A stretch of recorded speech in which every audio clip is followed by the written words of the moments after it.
Well, hello, Falcon fans. Welcome to another edition of Bowling Green Falcon Hockey Weekly. I'm Ryan Vallon here with head coach Chris Bergeron of the Bowling Green Falcons. Thank you very much for sitting down. Thanks for having me, Ryan.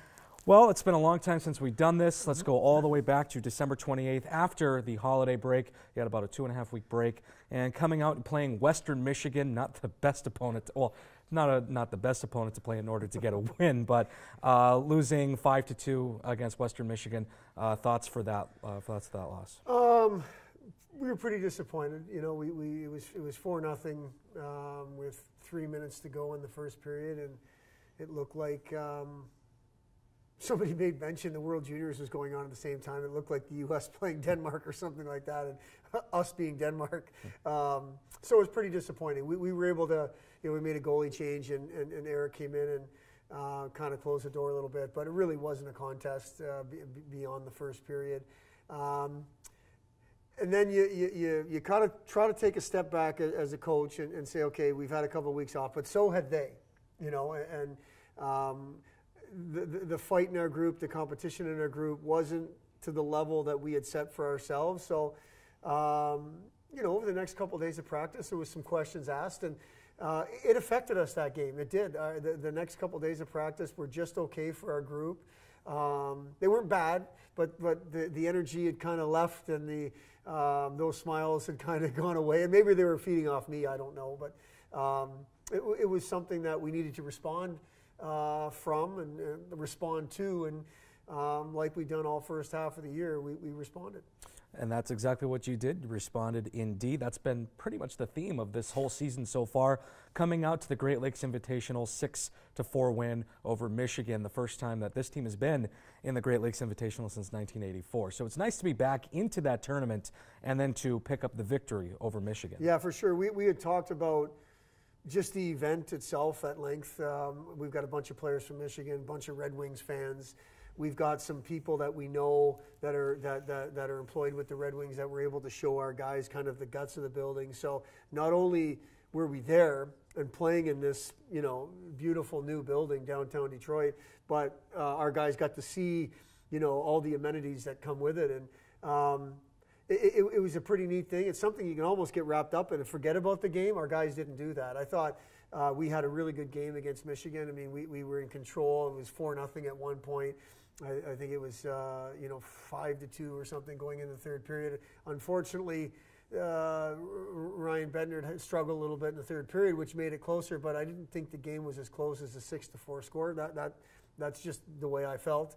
I thought our guys played well, though, which again says that we're able to respond to that Western Michigan game. It wasn't the next day, but it was a couple days later, and that's a good thing. I'd like to see us stop responding to something bad, a bad performance in particular, but it's nice to know we can if we have to. 24 hours later, it was an all-WCHA championship and the Great Lakes Invitational against Michigan Tech, and guys came out on top again, 4-1. Yeah, we go with Dopp in the net, and Michigan Tech obviously is somebody we know very well. We've been in championships games with them. We've played them in the playoffs. We've played them in regular season. Now here's a GLI championship. First of all, it's rare that you get to play for a championship at the beginning of January ever. But we gave ourselves that opportunity, and they took it to me the first period. The second period was us trying to up our level and catch up to their level. The one thing I thought we did do is we defended, and then we take advantage of a power play late in the first period, and basically take a lead in a period that we had no business leading in, and then the second period we were able to kind of get our game legs underneath us, and then in the third period we a couple pucks went in the net, and it's a good thing. So I really liked the way we defended throughout the two games there. I thought over the course of probably 4 periods we were pretty good. The second period against Tech, it was okay. The first period against Tech wasn't good enough. But it was our time, and good for our guys. Really proud of our group to win that championship, and to see the smiles on their faces was a good thing for us. Later that week, up to Big Rapids, Michigan to take on the Ferris State Bulldogs at their place, the only time that you see them this season. And the momentum appeared to carry over into the Saturday and Sunday afternoon tilt.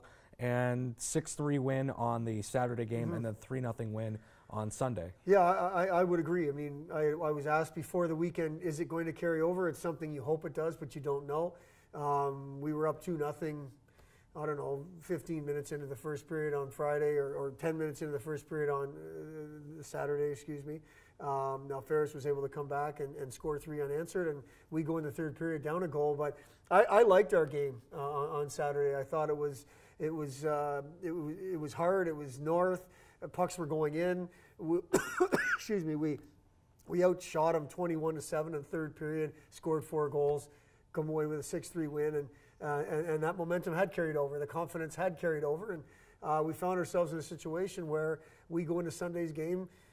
We get a win, we get the sweep, and it was nice to be in that situation on the road. Let's talk about some particular players. I want to start off with Lucas Crags, GLI MVP, and he has a 4-game point streak, which is his career best. You did say that when he's involved offensively, your team seems to be pretty good when he's involved. Yeah, well, the difference between Lucas last year and this year is consistency. That's how he's going to continue to get better and continue to get to the level of hockey that he's capable of getting to. Is what you've seen the last 4 games is pretty good. I mean, he shoots the puck, he skates, he's physical, all the things that we recruited him to be. We're looking for him to do it more of the time. But he's been, I don't think arguably, I think he's been our best player over the last 4 games. And him and Johnny Schilling and Connor Ford has been our best line. It's nice to see because he embodies what we want to be. We want to be hard to play against. We want to play the game fast. We want to be offensive, but we want to defend. And he does all that. He's first or second over the boards in penalty kill. He's getting some power play opportunities now, which he's earned. And he's chipping in 5-on-5. So it's nice to see Lucas playing at this level. And the challenge is for him to continue to get the job done the way he's getting it done right now. You mentioned one of his line mates, Connor Ford, freshman Connor Ford, and he was voted WCHA Rookie of the Week this past week, and he has a 4-game point streak as well. So it's nice to see that, again, freshmen on this team have been performing very well. I think people have talked about Dopp, and they've talked about Cameron Wright in terms of league accolades. I think Max Johnson maybe once. But Connor Ford has been a pretty consistent contributor for us. I mean, we've mixed and matched the lines a little bit. I think Schilling and Crags have been together when Johnny's been healthy. And Connor seems to be a nice complement to those guys. He's offensive enough. He's responsible in his own zone. He can skate. He's just one of those guys that's really, it's great coaching. You almost have to go to him and ask him how he's doing sometimes because he doesn't say anything. He just comes every day and works really hard. And it's nice to see him on the score sheet getting rewarded because I know that's what he believes he's got in his game. Yes, there's responsibility. Yes, he can defend, but I know he wants to be involved offensively, and it's nice to see that he's doing that. Let's talk about your senior captains. Mitch McLean leading the team in goals with 10, and then Tyler Spezia after coming back from injury against Miami. I think it was Miami. And then he had a 3-game goal scoring streak, that is, until that was snapped on Sunday. Yeah. But your seniors, they kind of like blossomed kind of late into this year, and then now Mitch McLean leading in goals. Well, you'll point to the seniors to respond after the Western Michigan game. I mean, Mitchell is a guy that's kind of crept up on 10 goals, as you say, but your team goes as far as your seniors take you. I mean, I think he was 18 goals last year or something, and now he's put himself in position again to get to that mark and north of it. Spezia seems to have his game legs back under him. Whoever we put with him right now, Brandon Cruz has been playing with those two, but whoever we put with those two has been a nice complementary player. But, when we talk about pairs, McLean and Spezia have been a pair for the last couple of years anyway. And it's hard to give enough credit to them. They deserve all the credit.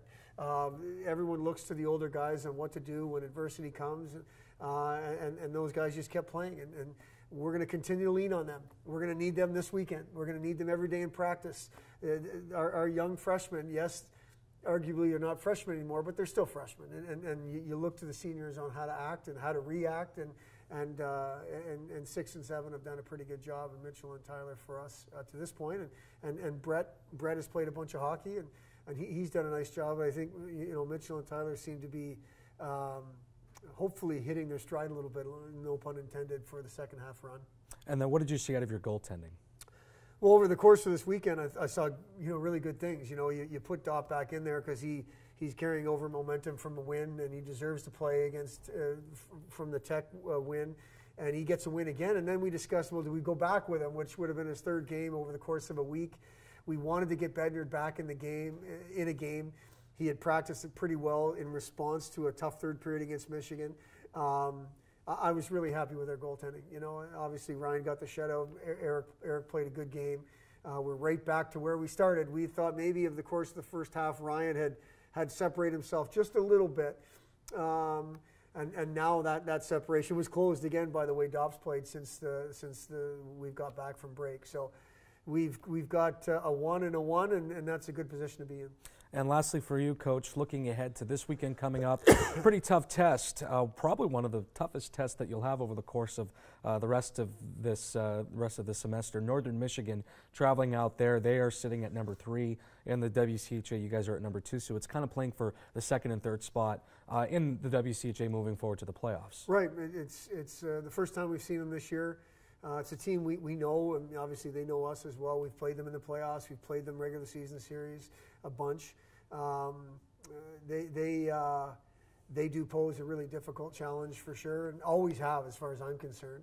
We've been to Tech and we've been to Mankato and now Ferris, so 3 of the tougher places to play in this league. So it's not that we haven't been in this situation before, just the implications in terms of the standings are pretty important. So we'll prepare the same. We'll go up there Wednesday night and give ourselves the most physical rest possible, so we're ready to go on Friday, and knowing that's a very difficult team we're playing against, a very difficult challenge, and hopefully we're ready to continue to use this momentum and this confidence in our favor. All right, thank you very much, Coach, for sitting down with me. Thanks for having me. And of course, you can catch both games this weekend at Northern Michigan. I'll have you covered on the Falcon Radio Network. Don't forget to follow BG Falcon Hockey on Twitter and Instagram with the handle @BG Falcon Hockey, and we'll talk to you next week.